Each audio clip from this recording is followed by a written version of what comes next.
Snehal's art of teaching या चॅनलवरती आपल्या सर्वांचं स्वागत आहे. विद्यार्थी मित्रांनो, शिक्षक भरती पवित्र पोर्टल जे आहे त्याचा टॅब नेमका जाहिरातीचा कधी सुरू होणार आहे या संदर्भातील अपडेट हे वेगवेगळ्या युट्यूब चॅनलवरती वेगवेगळ्या डेट्स किंवा नेमकी जी त्यांनी माहिती सांगितलेली आहे. कोणी म्हणत आहे एप्रिल महिन्यातच होणार आहे, एप्रिल महिन्याचे राहिलेले दिवस, कोणी म्हणत आहे मे महिन्यामध्ये होणार आहे. या सर्व गोष्टी आपण या ठिकाणी बघणार आहोत. मग यामागची सत्यता काय आहे, नेमका टॅब कधी सुरू होणार आहे, त्या पुढची प्रक्रिया नेमकी काय होणार आहे, जाहिराती कधी येणार आहे, या संदर्भात आपण या ठिकाणी अपडेट आपण बघणार आहोत. माझ्या चॅनलला आपण पहिल्यांदा आले असाल तर माझ्या चॅनलला सबस्क्राईब करा, जेणेकरून येणारा कोणतेही जे अपडेट असेल ते अपडेट आपण आपल्या चॅनलला कायमस्वरूपी देत असतो. विद्यार्थी मित्रांनो, आपल्याला माहिती आहे 2 ते 3 महिने 3 महिन्यापेक्षा जास्त होत आहे आणि आपण त्या ठिकाणी पवित्र पोर्टलचा सेल्फ सर्टिफाय केलेला आहे. आता आपण वाट बघतो आहे की आपल्या जाहिराती कधी येतील, कारण जाहिराती लवकर आल्या तर भरती सुद्धा लवकर होईल आणि जाहिराती जर लेट आल्या तर भरती सुद्धा लेट होईल हे आपल्या सर्वांना माहिती आहे. ज्या विद्यार्थ्यांना जास्त मार्क्स आहेत ते विद्यार्थी, त्या विद्यार्थ्यांना उत्कंठा लागलेली आहे की कधी कधी भरती होत आहे, कधी कधी जाहिरात येईल, कधी कधी मी प्रिफरन्स देईल आणि त्या ठिकाणी माझी नियुक्ती होईल आणि मी शाळेवरती रुजू होईल. असं प्रत्येक विद्यार्थ्याला जास्त मार्क्स आहे अशांना वाटत आहे आणि कमी मार्क्स आहे अशांना सुद्धा वाटत आहे. विद्यार्थी मित्रांनो, एक लक्षात घ्यायचं आहे की जाहिराती येण्यापूर्वी जे काही टेक्निकल प्रॉब्लेम आहेत किंवा तांत्रिक अडचणी आहेत त्या समजून घेणं सुद्धा अत्यंत गरजेचं आहे. आपल्याला माहिती आहे एका रविवारी आयुक्त साहेबांनी विसी घेतलेली होती आणि या विसी मध्ये समायोजनाची प्रक्रिया संदर्भात या सर्व गोष्टी केलेल्या होत्या. पण संच मान्यतेची जी प्रक्रिया आहे ती प्रक्रिया पूर्णतः झालेली आहे हे लक्षात घ्यायचं आहे.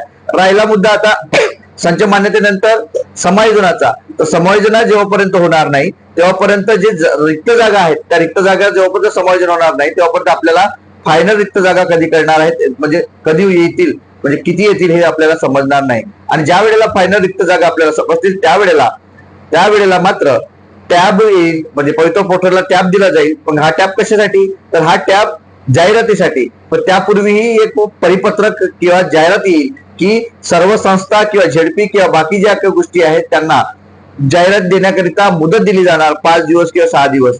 तर काही लोक जे म्हणत आहेत युट्यूबच्या माध्यमातून की एप्रिल महिन्यामध्ये या सर्व गोष्टी होतील, पण लक्षात घ्यायचं आहे 90% समायोजनाची प्रक्रिया संपलेली आहे. राहिलेली 10% जी समायोजनाची प्रक्रिया आहे ती पूर्ण व्हायची आहे.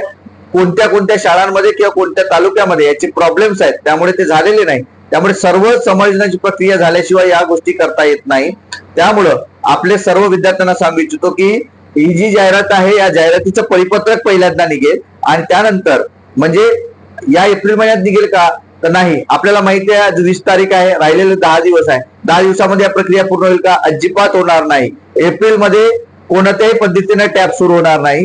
तर मेच्या पहिल्या वीक मध्ये हे टॅब सुरू होऊ शकते. 5 दिवस त्यात म्हणजे परिपत्रक काढल्यानंतर 4 ते 5 दिवस त्यांना दिले जाईल आणि त्यानंतर मुदतवाढ दिली जाईल, म्हणजे मुदत दिली जाईल. जर वाटलंच की एखाद्या कॉलेजनी किंवा जाहिराती जर कमी आल्या तर ते डेट सुद्धा वाढवू शकतात. मग हे डेट वाढवल्यानंतर याला आपण 10 दिवस पकडू आपण, म्हणजे मेच्या पहिल्या वीक मध्ये या सर्व गोष्टी होऊ शकतात. 15-20 तारखेपर्यंत मे पर्यंत जाहिराती दिल्या जाईल आणि त्यानंतर तुम्हाला प्राधान्यक्रमाचा टॅब दिला म्हणजे प्राधान्यक्रम द्यायचा संदर्भात तुम्हाला नोटिफिकेशन सुद्धा येईल. अशा पद्धतीने हे टाइम टेबल असणार आहे. म्हणजे मे हे लक्षात घ्यायचं आहे, कोणी कितीही जरी सांगत असलं तरी एप्रिल महिन्यात टॅब येणार नाही, एप्रिल महिन्यामध्ये जाहिराती येणार नाही. तुम्हाला मेच्या पहिल्या वीक मध्ये किंवा सेकंड वीक मध्ये या जाहिराती येतील, ज्या माध्यमातून आपल्याला सर्वांना ती आनंदाची बातमी असणार आहे. कारण जागा किती असणार आहेत, काय असणार आहे हे आपल्याला तेव्हा समजणार आहे. परंतु संच मान्यतेच्या धोरणानुसार म्हणजे 23-24 ची संच मान्यता असेल किंवा 24-25 ची संच मान्यता असेल, या माध्यमातून नवीन संच मान्यतेच्या धोरणानुसार जेवढ्या जागा आपल्याला मिळत आहे, ज्या ज्या जिल्हा परिषदेची अनुदानित शाळा असतील किंवा रिक्त पदांची जी माहिती असेल ते मी माझ्या युट्यूब चॅनलला आपण टाकत आहे. आपण बघत असाल रायगड जिल्हा असेल किंवा सातारा जिल्हा असेल, वेगवेगळ्या जिल्ह्यांची माहिती आपण या ठिकाणी अपडेट देतो आहे. विद्यार्थी मित्रांनो, यातील जे काही अपडेट देतो आहे या अपडेट मधली 80% पदभरती ही शासनाच्या माध्यमातून केली जाणार आहे. 20% ही पदभरती ही नंतरच्या टप्प्यात होईल हे लक्षात घ्यायचं आहे. म्हणजे 80% पदभरतीतल्या 20% जागा या रिक्त ठेवलेल्या जातात किंवा राखीव ठेवल्या जातात.